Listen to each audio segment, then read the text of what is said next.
nearly $80 billion in IRS funding as part of the, quote, Inflation Reduction Act. Joining us right now is Joel Griffith. He is a research fellow at the Heritage Foundation. Chuck Marr is the vice president for federal tax policy at the Center on Budget and Policy Priorities. Good morning to both of you.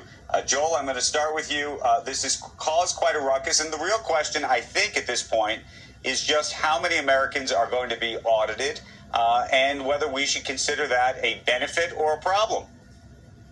Yeah, well, thanks for having me. The bottom line with this is 87,000 new federal tax agents mean that a lot of middle-class Americans and small business owners are going to be subject to increased scrutiny. And we know this based on prior data. And the prior data shows that those with adjusted gross income of under $50,000 suffer a disproportionate share of these audits. And if you look at C Corps versus S Corps, of course, S Corps are typically those smaller sole proprietorships, and they receive a disproportionate share of these audits. In fact, the CBO estimates that 1 in 4 of these new audits will actually hit those sole proprietors. And I think any of us that have been small business owners or know them, we know that those audit costs can be $20,000 easily. And that's true even if you've actually been paying your taxes. And that's why we view this threat as severe for middle-class taxpayers and small business owners in particular.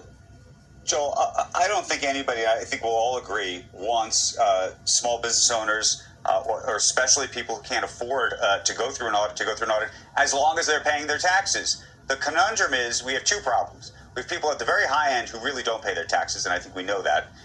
And I think there's evidence of that, and that's why one of the reasons I think you're going to see the IRS hopefully bring in more money. That's part of this is to actually just get the money that's actually due the country. The other thing is S Corps, as you know, there are a lot of shenanigans. People are playing games. Well, look, we know that this is going to be a shakedown of the middle class. We've estimated, along with JCT, that those earning between $50,000 and $75,000 per year, they're going to see their taxes as a result of this shakedown increase by about $2,000 per year on average. That's insult to injury. Why are you calling those very families have seen their why real are we wages calling it this a shakedown? But I don't understand why we use this terminology.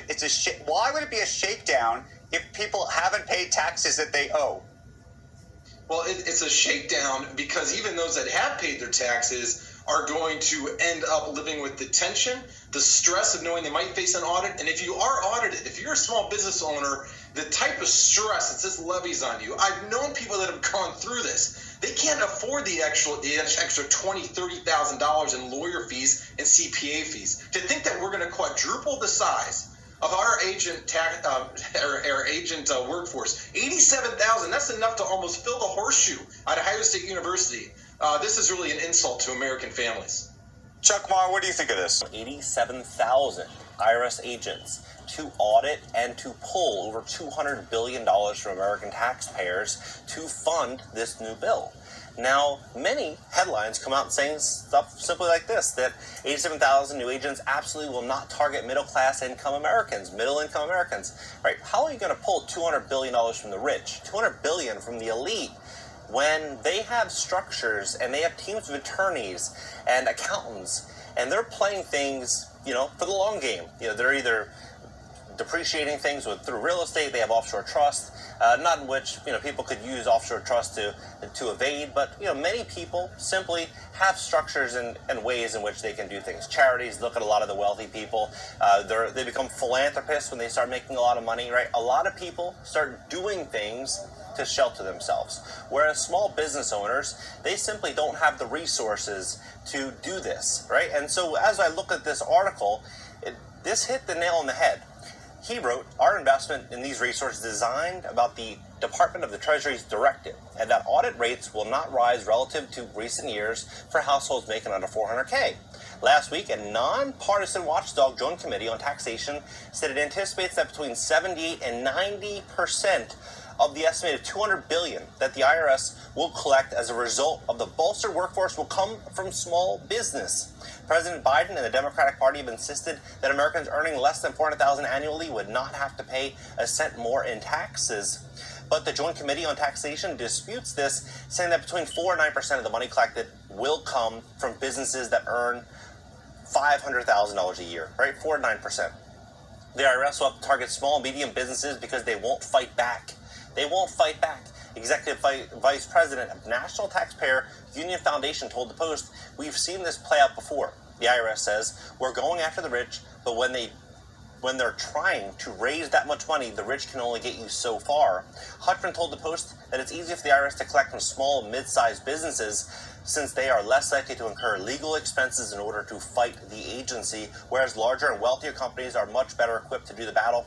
The approach here is to double the IRS workforce, take the leash off, and see how much they can collect. I think they'll collect it, but it'll be quite painful, right? This is going to happen. It's already moving, but this is where I think a lot of people aren't looking at. They may say, okay, well, last year, they're going to go after my last year's returns. But no, they can go back 3 years. But if they end up discovering something, then they can continue going back multiple years. And then at that point in time, they can then pull penalties, interest, all the expenses can come. Initially, the IRS can audit your returns from any of the most recent 3 years. In the event an auditor discovers substantial errors or issues which lead them to believe that there may be reason to look further, they may add additional years to the audit scope. Generally, the IRS is not likely to look back more than 6 years when auditing your business unless it suspects tax fraud or there's a complete failure to file tax returns. So 6 years. So we look at what this would actually mean for small businesses that have taken PPP loans, that have, simply maybe spent money in which the IRS is not anticipating, or they don't have receipts or records. They start going back and back and back and back. This is going to really pose a big issue. And so we look at how this plays out. Right now, 76%, they're saying, 76% of businesses, U.S. small businesses, had covered 97% of a 10-week period of the payroll. More than 5.2 million businesses received loans. 525 billion in loans were approved, lenders, right? So all these loans were issued, and now you have all these agents they're going to go out there and verify these loans. Now, with 144.3 million taxpayers, you would think, okay, well, 144.3 million taxpayers, that would mean that, it's 1,658 people per taxman, right? 1,658 people. But the reality is they're not going to go after, I believe, just everyday Americans, everyday, $30,000, $40,000 a year earners, because how much money can they really extract from that type of earner? They're going to go after the small business, right? The small business, there's 31,700,000 small businesses. And so when we look at that data, it's one tax person for every 364 Americans, right? And so what I think is actually going to happen is we're going to see audits really, really, really coming in a tsunami-like fashion.